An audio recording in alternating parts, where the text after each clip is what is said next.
So as I was looking through scripture this week to look for some insight into this question of how we create long-lasting biblical friendships, there's a lot of different things that I found, but one thing that I didn't find was a checklist. I didn't find a checklist of things we need to do or things we need to say or people we need to interact with that will somehow produce this idea that we have in our minds of a biblical friendship. But one thing I did find were different commands and commandments from people like Jesus and Paul and other writers in the Bible that talk about this idea of friendship and what that actually looks like. So what I want to do is kind of just look objectively into different pieces of scripture as to what a long-lasting biblical friendship actually looks like. So the first verse that we're going to look at comes from Galatians 6, and it's Galatians 6:2, which says, "Carry each other's burdens, and in this way you will fulfill the law of Christ." So this is really just a two-part verse, and it's really simple. What Paul is saying first is, hey, carry each other's burdens. And it's actually really cool because that verb to carry in Greek actually means to support or to uphold. And Paul was speaking in terms that the people of that time would understand. He was basically saying, hey, like a support beam upholds a building or a house, so you should support and uphold your friends. That's what a biblical friendship looks like. What he's saying is, when people think of the friendship they have with you, they should know 100% that if they go through a difficult season in life or a difficult circumstance, that being friends with you means that you'll be there to support and uphold them through it all.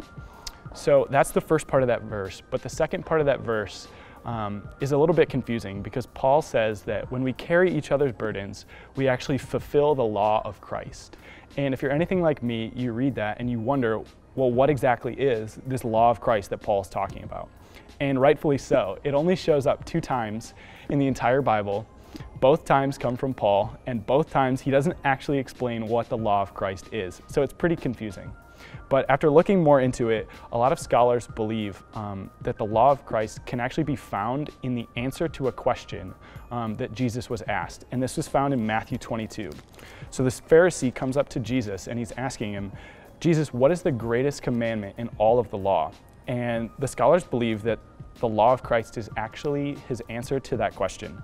So it says in Matthew 22, verses 37 through 40, love the Lord your God with all your heart and with all your soul and with all your mind. This is the first and greatest commandment. And the second is like it, love your neighbor as yourself. All of the law and the prophets hang on these 2 commandments.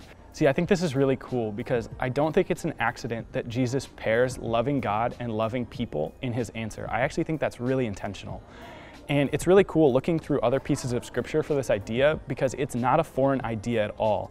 All throughout the New Testament, especially in Jesus' teachings and even in Paul's writings, they talk about this idea of loving people and loving God like they're paired together.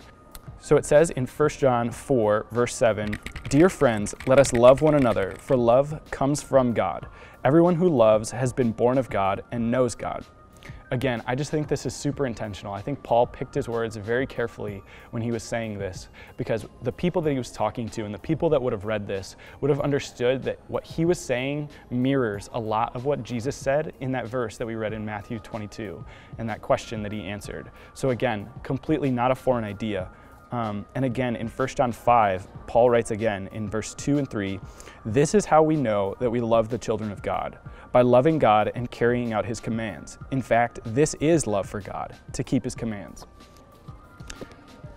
Again, Paul, super intentional, Jesus, super intentional in pairing loving God and loving people. So all in all, just to give like a Spark Notes version of the answer to this question of how we create long-lasting biblical friendships, I think the answer is pretty simple. It's love. Loving God and loving people and understanding that those 2 things paired together carry so much weight, I think is the key to seeing these long-lasting biblical friendships start to pop up in our daily lives to bless us and to help us grow closer to God.